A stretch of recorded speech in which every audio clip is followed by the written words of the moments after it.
تاریخ لکھ رہی ہے کہ جب فلسطین پکار رہا تھا تو امت مسلمہ سو رہی تھی۔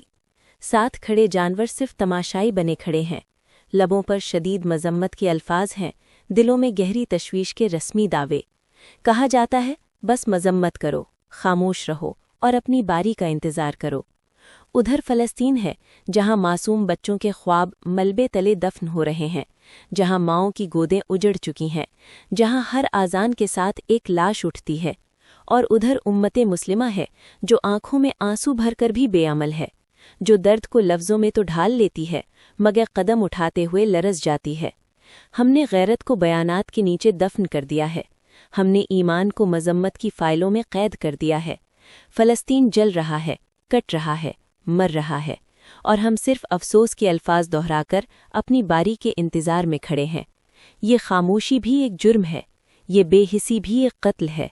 تاریخ لکھ رہی ہے کہ جب فلسطین پکار رہا تھا تو امت مسلمہ سو رہی تھی۔